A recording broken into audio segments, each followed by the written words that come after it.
আমাদের জীবনে এমনও কিছু সময় আসে, এমনও কিছু পরিস্থিতি আসে, এমনও কিছু সিচুয়েশন আসে যখন চুপ থাকাটা জরুরি হয়ে পড়ে, যখন নীরব হয়ে যাওয়াটাই সব থেকে বেশি উত্তম মনে হয়। না, আজ কথা বলবো নীরব থাকার ফায়দা কি। যদি আমরা চুপ থাকি, যদি আমরা কম কথা বলি, তাহলে কি লাভ আছে, এমন 7টি ফায়দার কথা বলবো, যেগুলো শোনার পরে তুমি নীরবতাকেই বেছে নেবে। কারণ নীরবতার মধ্যেই শান্তি আছে। জীবনে কোনো কিছু করার জন্যে নীরব হয়ে যাওয়ার প্রয়োজনীয়তা আছে। দেখো, দিন শেষে তুমি তো এটা মানো যে সকলকে সবকিছু বোঝানোর প্রয়োজন নেই। তুমি তো এটা জানো, যারা বুঝতে চায় না তাদেরকে বোঝাতে যাওয়া বৃথা চেষ্টা ছাড়া কিছুই নয়। তুমি তো এটা জানো যে যারা শুনতে চায় না তাদেরকে বারবার শোনাতে যাওয়া নিজের বোকামি ছাড়া আর কিছুই নয়। পরিস্থিতি, সিচুয়েশন কখনো কখনো আমাদেরকে নীরব হয়ে যেতে বাধ্য করে, আর সেই মুহূর্তে নীরবতার গুরুত্ব বোঝা যায় যখন নীরবতার মধ্যেই শান্তি খুঁজে পাওয়া যায়। আর সত্যি, নীরবতার মধ্যে একটা অন্যরকম শান্তি আছে। চুপ থাকার মধ্যেও কিছু গুরুত্বপূর্ণ ফায়দা আছে। জানতে ইচ্ছা করছে না যে চুপ থাকলে কি লাভ হবে? যদি আমরা নীরব থাকি, যদি আমরা কম কথা বলি, তাহলে কি লাভ হবে? জানতে ইচ্ছা করছে না? প্রথম ফায়দা হচ্ছে, যত বেশি কম কথা বলবে, যত বেশি চুপ থাকতে পারবে, তত বেশি তুমি তোমার কাজে মনোযোগ দিতে পারবে, তত বেশি তুমি তোমার কাজে ফোকাস দিতে পারবে। কারণ তুমি যত বেশি কথা বলো, তত বেশি তোমার এনার্জি ব্যয় হয়। আর যত বেশি তোমার এনার্জি ব্যয় হবে, তত তোমার ফোকাস কমে যাবে আর ভুল করার প্রবণতা বৃদ্ধি পাবে। কিন্তু এর অপর ক্ষেত্রে যদি আমরা চুপ থাকি, যদি আমরা অন্যদের সামনে নিজের মুখ সবসময় না খুলি, তাহলে আমাদের এনার্জি মেনটেন রাখাটা অনেক সহজ হয়ে যায়। আমরা খুব দ্রুত, অনেক সহজে সঠিক সিদ্ধান্তে পৌঁছাতে পারি। সত্যি বলতে, আমরা আমাদের বুদ্ধিমত্তার পরিচয় দিতে পারি। দেখো, চুপ থাকার মানে এটা নয় যে একটা রুমের মধ্যে তুমি নিজেকে বন্ধ করে নিলে। চুপ থাকার মানে এটা যে তুমি নিজের কাজের উপরে ফোকাস করলে, নিজের মুখ বন্ধ রেখে, নিজের ভবিষ্যৎ পরিকল্পনা, নিজের জীবনের আকাঙ্ক্ষা, খয়েশ, নিজের দুর্বলতা, নিজের ক্ষমতা, সমস্ত কিছুকে আড়াল করে, সমস্ত কিছুকে অন্যদের সামনে প্রকাশ না করে, অন্যদের সামনে প্রচার না করে তুমি তোমার নিজের স্বপ্নের উপরে কাজ করলে। চুপ থাকার মানে এটা যে তুমি নীরবে এমনভাবে প্রস্তুত করলে যাতে গোটা পৃথিবীর মানুষ তোমাকে দেখে একটু হলেও অবাক হয়। এই নীরবতা নিজের পরিশ্রমে কাজে লাগাতে হবে, নিজের স্বপ্নের পিছনে কাজে লাগাতে হবে। আমি সেই স্বপ্নের কথা বলছি যে স্বপ্ন পূরণ হওয়াটা, যে স্বপ্ন পূরণ করাটা তোমার জন্য জরুরি। চুপ থাকার দ্বিতীয় ফায়দা কি জানো? শোনা এবং বোঝার যে এফিসিয়েন্সি, এটার মধ্যে একটা বিশাল পরিবর্তন আসে। তোমার হয়তো মনে হতে পারে যে শোনার মধ্যে কি আছে, আমরা তো প্রত্যেকেই শুনি। কিন্তু শোনা এবং মনোযোগ দিয়ে শোনা, এই দুটির মধ্যে পার্থক্য তো আছে। কখনো কখনো আমরা দেখি যে সামনের মানুষটি আমাদেরকে কিছু বোঝাতে চাই, কিন্তু আমরা তার কথার মধ্যে আরও বেশি কথা বাড়িয়ে ফেলি, নাকি তার কথা শোনার চেষ্টা করি। কিন্তু তখন যদি আমরা নিজের মুখে লাগাম রেখে, যদি একটু চুপ থেকে সেই কথাই গুরুত্ব আরোপ করি, তাহলে সিচুয়েশনকে বোঝা আমাদের জন্য অনেক বেশি সহজ হয়ে যাবে। পরিস্থিতি, তার ভাবমূর্তি, তার কথার মধ্যে কি সে বোঝাতে চাই, কি সে প্রকাশ করতে চাই, সেটা আমাদের কাছে অনেক বেশি ক্লিয়ার হয়ে যায়। এবং এটার সব থেকে বড় ফায়দা হচ্ছে, আমাদের মধ্যে যে মিসআন্ডারস্ট্যান্ডিং ঘটে, যে অনেক সময় এমনটা হয় না, কোনো সম্পর্কের মধ্যে দুজনের মধ্যে কারোরই দোষ নেই, কিন্তু আমরা একে অপরকে ভুল বুঝি। বা এমনও ঘটে যে দুজনেই কম বেশি দোষী, কিন্তু একে অপরকে বেশি দোষী মনে করি। সত্যি বলতে, যদি আমরা চুপ থেকে গম্ভীরভাবে কারোর কথা মনোযোগ সহকারে শোনার চেষ্টা করি, তাহলে তার কথার গুরুত্ব, তাহলে তার কথা বলার মধ্যে পিছনের কারণটাকে অনেক সহজে আমরা ধরে ফেলতে পারবো। আর এটার মাধ্যমে আমরা আমাদের জীবনে কম ঠকবো, এটার মাধ্যমে আমরা আমাদের জীবনে অন্যের কথার জালে কম ফাঁসবো। যখন আমরা কারোর কথা নিজের মুখ বন্ধ রেখে, নিজের মস্তিষ্ক খোলা রেখে চুপ থেকে শোনার চেষ্টা করি, তখন আমরা তার কথাকে সহজে, অনেক দ্রুত, অনেক ভালোভাবে বুঝতে পারি। এবং বোঝাটা জরুরি। নিজের দ্বারা হয়ে যাওয়া ভুলগুলোকে কমানোর জন্য সিচুয়েশন বোঝাটা জরুরি, পরিস্থিতি বোঝাটা জরুরি। চুপ থাকার তৃতীয় ফায়দা হচ্ছে, যারা প্রকৃত অর্থে চুপ থাকে তারা ইমোশনালি, মেন্টালি এবং স্পিরিচুয়ালি অনেক বেশি শান্ত প্রকৃতির হয়ে যায়। দেখো, তুমি নিজেও জানো যে শান্তি কতটা প্রয়োজনীয়, শান্তি কতটা গুরুত্বপূর্ণ। এই পৃথিবীতে মানুষ সবকিছুই অর্জন করতে পারে, সবকিছুই অর্জন করে ফেলে, কিন্তু শান্তি অর্জন করতে পারে না। মানুষ পয়সা তো উপার্জন করে ফেলে, অনেক দামি বিছানা তো কিনতে পারে, কিন্তু ঘুম কিনতে পারে না, শুধুমাত্র শান্তির অভাবে।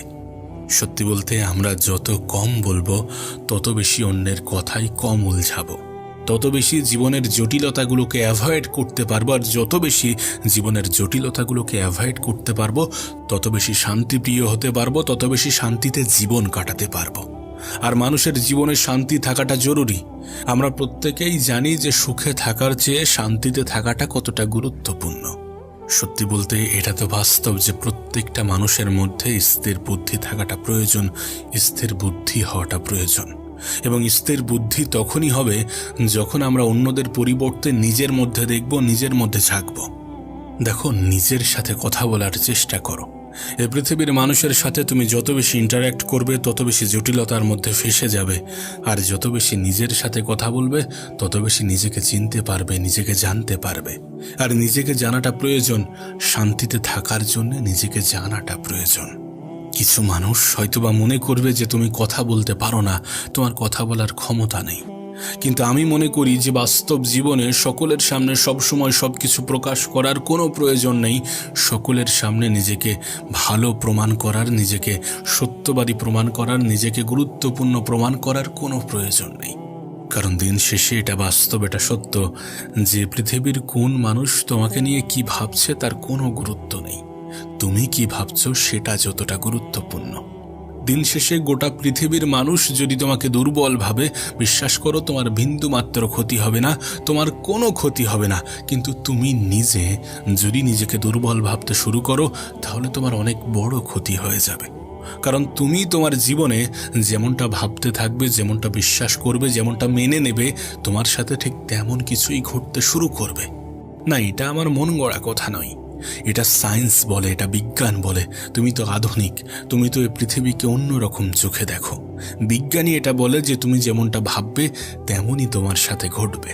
আর যদি বিষয়টা এমনই হয়, তাহলে নিজেকে স্ট্রং ভাবাটা প্রয়োজন। তাতে গোটা পৃথিবী কি ভাবছে না ভাবছে তার কোনো গুরুত্ব নেই। যখন তুমি চুপ থাকো, যখন তুমি কম কথা বলো, তখন তুমি নিজের সাথে জুড়ে থাকো, তখন তুমি নিজেকে গুরুত্ব দিতে আরও বেশি সক্ষম হও।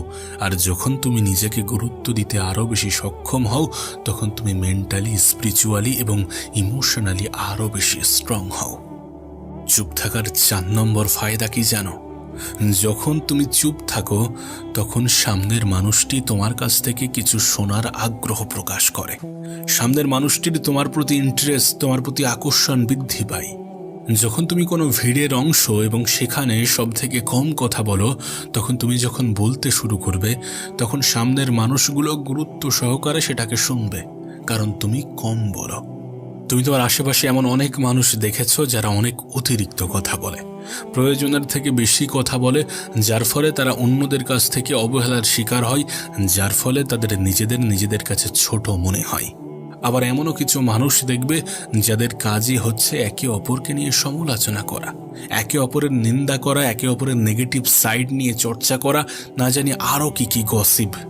কিন্তু তুমি যদি এই সকল মানুষের অন্তর্ভুক্ত না হও, যদি তুমি সত্যি একটু নীরব প্রকৃতির হয়ে থাকো বা নীরব প্রকৃতির তৈরি করার চেষ্টা করো, তাহলে দেখবে তুমি যখন কম বলবে, একটু মিষ্টি বলবে, তখন মানুষ তোমাকে শুনতে আরও বেশি পছন্দ করবে।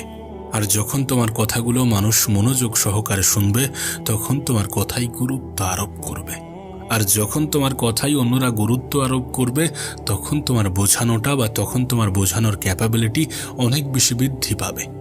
তুমি দেখবে এই পৃথিবীর বড় বড় পজিশনে থাকা মানুষগুলো একটু কমই কথা বলে। তারা প্রয়োজনে বলে, প্রয়োজন না হলে বলে না। তারা কিছু বলার আগে নিজেকে প্রশ্ন করে যেখানে আমার বলা উচিত কি নয়। যদি সত্যি উচিত মনে হয় তাহলে বলে, আর যদি অনুচিত মনে হয় তাহলে বলে না। কারণ কখনো কখনো না বলার মধ্যেই অনেক বলা হয়ে যায়, কখনো কখনো না বলার মধ্যেই সব থেকে বেশি ফায়দা রয়ে যায়। তুমি দেখবে এমন অনেক সিচুয়েশান আসে আমাদের জীবনে, যে সিচুয়েশানে আমরা বললে যতটা ফায়দা হতো, না বলে তার থেকে বেশি ফায়দা হয়। চুপ থাকার 5 নম্বর ফায়দা কি জানো? তুমি চুপ থেকে অন্যদেরকে মোটিভেট করতে পারো। এখন মনে হচ্ছে যে চুপ থেকে কিভাবে মোটিভেট করতে পারবো, নীরবতার মাধ্যমে কি অন্যদেরকে মোটিভেট করা সম্ভব? না, বিষয়টা এমন নয়। কিন্তু নীরবতা অবলম্বন করে নিজের কাজে গুরুত্ব দিয়ে নিজের সফলতাকে দ্রুত হাসিল করা সম্ভব, নিজের লক্ষ্যে দ্রুত পৌঁছানো সম্ভব, নিজের উদ্দেশ্য দ্রুত পূরণ করা সম্ভব।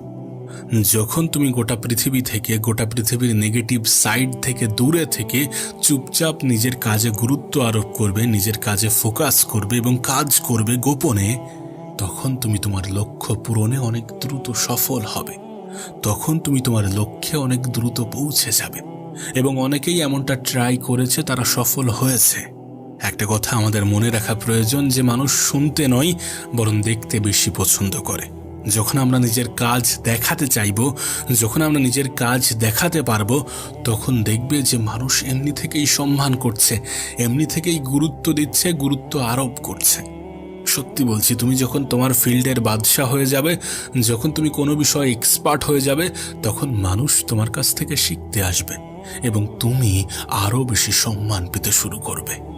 এবং সত্যি বলতে এগুলোর মাধ্যমে লোক তোমার থেকে আরও বেশি মোটিভেট হবে, কারণ তুমি প্র্যাকটিক্যালি নিজের জীবনে কিছু করে দেখিয়েছ। আবারও বলছি, চুপ থাকার মাধ্যমে নিজের লক্ষ্যে দ্রুত পৌঁছানো যায়। চুপ থাকার মাধ্যমে নেগেটিভ সাইড থেকে দূরে থাকা যায়, নেগেটিভ কথাবার্তা থেকে দূরে থাকা যায়, নেগেটিভ সমাজ, নেগেটিভ এনভায়রনমেন্ট থেকে নিজেকে দূরে রাখা যায়। আর এটাই আমাদেরকে দ্রুত সফলতার গন্তব্যে পৌঁছে দেয়। 6 নম্বর ফায়দা, এবং এই ফায়দা তুমি তখনই পাবে যখন তুমি চুপ থাকবে, যখন তুমি কম কথা বলবে। তোমার ক্রিয়েটিভিটি বৃদ্ধি পাবে। এখন প্রশ্ন তুমি করতেই পারো যে কিভাবে চুপ থাকলে ক্রিয়েটিভিটি বৃদ্ধি পাই? কারণ যখন আমরা চুপ থাকি, তখন আমরা নিজেরাই নিজেদের খেয়ালের মধ্যে ডুবে থাকি। এবং সত্যি বলতে, যখন আমরা নিজেরাই নিজেদের বিচারের মধ্যে ডুবে থাকি, যখন আমরা নিজেরাই নিজেদেরকে নিয়ে একটু বেশি ভাবতে শুরু করি, যখন আমরা নিজেদের জীবনে পজিটিভিটিকে অংশ বানিয়ে ফেলি, যখন আমরা মন মস্তিষ্ক সমস্ত কিছুকে কাজে লাগিয়ে ভাবি, তখন আমাদের কল্পনা শক্তি বৃদ্ধি পায়, তখন আমাদের কল্পনা করার ক্ষমতা বৃদ্ধি পায়। এবং এই কল্পনা আমাদের জীবনের সফলতা অর্জনের জন্য অনেক বেশি পরিমাণে সাহায্য করে। কল্পনা একটি পাখির মতো, এটিকে যত উঁচুতে ওড়াবে তোমার স্বপ্ন তত উঁচুতে পৌঁছাবে। কল্পনা করাটা প্রয়োজন। আমরা নিজেদেরকে যেখানে নিয়ে যেতে চাই, যতটা দূর পর্যন্ত, যতটা উপরে পৌঁছাতে চাই, যতটা সফলতা অর্জন করতে চাই, সমস্ত কিছুর জন্য কল্পনা করাটা প্রয়োজন। কল্পনা করলে আমাদের আগ্রহ বৃদ্ধি পায়, আমরা নিজেরাই নিজেদেরকে মোটিভেট করতে পারি অনেক সহজ উপায়ে। আর সত্যি বলতে, যদি আমরা চুপ থাকি, যদি আমরা কল্পনা করি, আর যদি আমরা ভাবতে শুরু করি যে আমরা কোথায় পৌঁছাতে চাই এবং কত কি করতে চাই, আচ্ছা এটা সমস্যা, এটাকে কিভাবে সমাধান করা যাবে, যখন আমরা এই সমস্ত জিনিস নিয়ে একটু বেশি গুরুত্ব আরোপ করি এবং যখন আমরা নিজেরাই নিজেদের সাথে কথা বলি, প্রশ্ন উত্তর করি, তখন আমরা আরও বেশি ক্রিয়েটিভ হয়ে উঠি। ক্রিয়েটিভ হওয়ার মানে আমরা নতুন কিছু তৈরি করতে পারবো। আমরা নতুন কোনো সমস্যা দেখলাম, সেটার সমাধান খুঁজে নতুন কিছু আবিষ্কার করতে পারবো। নতুন কিছু চিন্তা ভাবনা নিজের মাথায় স্থান দিয়ে নতুন কিছু নিয়ে ভাবা, এমন অনেক চিন্তা ভাবনার মিশ্রণকে নিয়েই ক্রিয়েটিভ মানুষ তৈরি হয়। আর যখন আমরা চুপ থাকি, তখন আমাদের মন মস্তিষ্কে এমন কিছুই খেলে। বা এমনভাবেও বলতে পারি যে যদি আমরা আমাদের মন মস্তিষ্কে এমন কিছু খেলাতে চাই, তাহলে আমাদের একটু নীরব হয়ে যাওয়াটা প্রয়োজন, একটু কম কথা বলাটা প্রয়োজন। চুপ থাকার 7 নম্বর ফায়দা হচ্ছে, আমরা অনেক ন্যাচারালভাবে জীবনযাপন করতে পারবো যদি আমরা চুপ থাকি। তুমি দেখবে, আমরা যখন ছোট ছিলাম তখন আমরা কত দ্রুত খুশি হয়ে যেতাম। একটা চকলেট, একটা সামান্য খেলনা, এগুলো আমাদের খুশির কারণ ছিল। প্রত্যেকটা নতুন থেকে নতুন জিনিস নিয়ে আমরা কত আনন্দ করতাম, কত খুশি হতাম ছোট ছোট কারণে, ছোট ছোট বিষয় নিয়ে। কিন্তু আজ এই পৃথিবীর জটিলতার মধ্যে আমরা এতটা ডুবে গিয়েছি, পৃথিবীর মানুষের নেগেটিভ চিন্তা ভাবনার মধ্যে আমরা এত বেশি ডুবে গিয়েছি, আমরা এত বেশি হারিয়ে ফেলেছি, নিজেদেরকে ভুলে গিয়েছি যে আমরা আমাদের জীবনটাকে তুচ্ছ মনে করি এবং আমরা নিজেদেরকে দুর্বল মনে করি। কিন্তু সত্যি বলতে, যদি আমরা চুপ থাকি, যদি আমরা এই সমস্ত গসিপ, এই সমস্ত নেগেটিভিটির মধ্যে না থাকি, যদি আমরা বস্তুগত চিন্তাভাবনা থেকে বাইরে আসতে পারি, তাহলে আমরা অনেক সহজে, অনেক ন্যাচারালভাবে জীবনযাপন করতে পারবো। এবং চুপ থাকার মাধ্যমে এই জীবনযাপন করাটা অনেক বেশি সহজ হয়ে যায়, অনেক বেশি আসান হয়ে যায়। সত্যি বলতে, যদি অন্য মানুষের থেকে তোমার প্রয়োজনীয়তা কম থাকে, তাহলে তুমি আরও বেশি ন্যাচারালভাবে নিজের জীবনযাপন করতে পারবে। সত্যি বলতে, তুমি তোমার জীবনে যতটা ভাববে ততটা তোমার জীবন মুশকিল মনে হবে, আবার তুমি তোমার জীবনে যতটা ভাববে ততটাই তোমার জীবনটা আরও বেশি সহজ মনে হবে। হ্যাঁ, নির্ভর করছে তুমি কি ভাবছো, তুমি কোন পরিবেশে থাকছো। কারণ নেগেটিভ পরিবেশ কখনোই তোমার জীবনটাকে সহজ ভাবাবে না। কিন্তু হ্যাঁ, পজিটিভ চিন্তাভাবনা, পজিটিভ পরিবেশ তোমাকে এটা অনুভব করাবে যে জীবনটা অনেক সুন্দর। আর আজকাল সমাজে নেগেটিভিটির প্রভাব অনেক বেশি, তাই নিজেকে ভালো রাখার জন্যে চুপ থাকাটা অনেক বেশি জরুরি। তাই নেগেটিভিটি দ্বারা আকর্ষিত হওয়ার থেকে চুপ থাকা অনেক বেশি ভালো, নীরবতার মধ্যে ডুবে যাওয়া অনেক বেশি ভালো।